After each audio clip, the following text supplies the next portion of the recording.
தென்றலே மெல்ல பேசு சீரியல்ல கலா பரமனை கூப்பிட்டு நீ போய் இவங்கிட்ட வட்டி வாங்கிக்கிட்டு வா, அவன் வட்டி கொடுக்குறேன்னு சொன்னான், இப்ப போலனா அதுக்கப்புறம் கொடுக்கவே மாட்டான் அப்படின்னு சொல்றாங்க.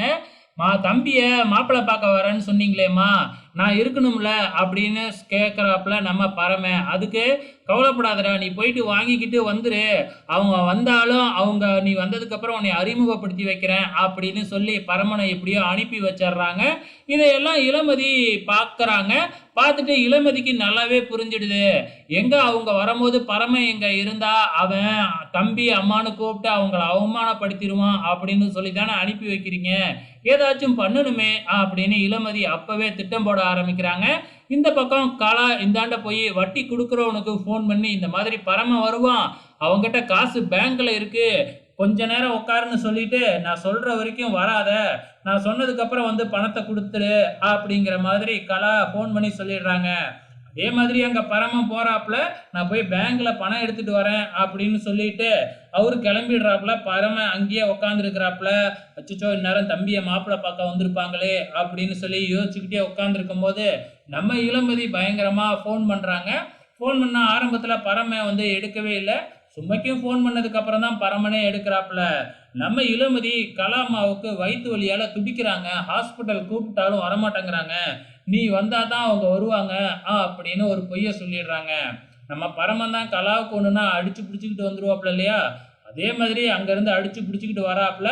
அதுக்கு முன்னாடியே இங்கே மினிஸ்டரோட ஃபேமிலியெல்லாம் வந்துடுறாங்க. மினிஸ்டரோட பொண்டாட்டி வந்து வீட்டெல்லாம் சுற்றி பார்க்குது. அது மட்டும் இல்லை, எனக்கு இருக்கிறது ஒரே ஒரு பையன் தான், என்னோட சொத்துலேருந்து என்னோட நகை எல்லாமே அவனுக்கு தான் அப்படின்னு கலா வேறையா டைலாக் அடிச்சுக்கிட்டு இருக்கு. இப்போ உள்ளார வந்து உட்காந்து பேச ஆரம்பிக்கிறாங்க. இவங்க பேசிக்கிட்டு இருக்கும் பொழுதே பரமன் வந்துடுறாப்புல. அப்போ மினிஸ்டர் பொண்டாட்டி உங்களுக்கு 2 பசங்கன்னு வெளியிலலாம் சொல்லிக்கிறாங்களே அப்படின்னு கேட்டதுதான். உடனே கலா பேச ஆரம்பிச்சிடுச்சு. நம்ம பரமனும் கேட்க ஆரம்பிச்சிடுறாப்புல. ஆனால் பரமன் வந்தது கலாவுக்கு தெரியவே தெரியாது. அவன் சைடில் நின்று தான் கேட்டுக்கிட்டு இருக்கிறாப்புல மறைஞ்சு இருந்து. பரமெல்லாம் எனக்கு பையனே இல்ல, அவன் ஒரு அனாதை, அவனை ஏதோ நான் எடுத்து வச்சு வளர்த்துக்கிட்டு இருக்கேன், அவன் பாசத்துல என்னை அம்மான்னு கூப்பிடுவான், நான் என்னைக்காச்சும் அவனை என் புள்ளன்னு சொல்லியிருக்கனா, அவன் எனக்கு அடியாள் மாதிரி தான், அவனாம் எனக்கு பிள்ளையே இல்லை, எனக்கு இருக்கிறது ஒரே ஒரு புள்ள தான் அப்படின்னு சொல்லி பரமனை வந்து பார்த்தீங்கன்னா ஒரு அடியாள் ரேஞ்சு இந்த வீட்டு வேலைக்காரன் அப்படின்னு ரொம்பவுமே அவமானப்படுத்தி இந்த கலா பேசிக்கிட்டு இருக்கு மினிஸ்டர் ஒய்ஃபு கிட்ட. அதுக்கப்புறம் என்ன, எல்லாம் நல்லபடியாக நடந்து முடிஞ்சிடுச்சு. ஒரு நல்ல நாளாக பார்த்து நிச்சயதார்த்தத்தை வச்சுக்கலாம் அப்படின்னு பேசிட்டு கிளம்பி போகிறாங்க. இவங்க கிளம்பி போகிறப்ப நம்ம பரம யார் கண்ணுக்கும் தெரியாமல் ஒளிஞ்சிக்கிறாப்புல. கலாவும் போயிட்டு வழி அனுப்பி வச்சுட்டு திருப்பி வரும்பொழுது தான் பரமன் நிற்கிறதையே பார்க்குறாங்க. பார்த்த உடனே ஷாக் ஆகுறாங்க. இவன் எப்போ வந்திருப்பான்னு தெரியலையே அப்படின்னு பயப்பட ஆரம்பிக்கிறாங்க. நீ எப்படா வந்த அப்படின்னு கேட்குறப்ப, இப்போதாம்மா அவங்க ஏந்திரிச்சு வெளியில் வரும்போது தான் வந்தேன் அப்படின்னு நம்ம பரமன் பொய் சொல்லிடுறாப்புல. அப்பாடா, நம்ம பேசுனது எதுவும் கேட்கல அப்படின்னு கலா நிம்மதியாக போயிடுறாங்க. உன் தம்பியோட கல்யாணத்துக்கு நீ தாண்டா எல்லாத்தையும் கவனிச்சுக்கணும் அப்படின்னு இப்போ மட்டும் ட்ராமா போடுறாங்க நம்ம கலா. ஸோ பரமனுக்கு கலாவை பற்றின எல்லா உண்மையுமே இப்போ கொஞ்சம் கொஞ்சமாக தெரிய வருது.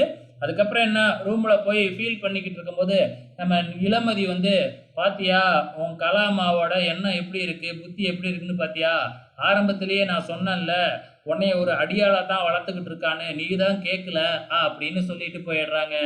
இதுக்கப்புறம் பரம என்ன செய்ய போறாப்புல அப்படிங்கிறத பொறுத்திருந்து பார்க்கலாம்.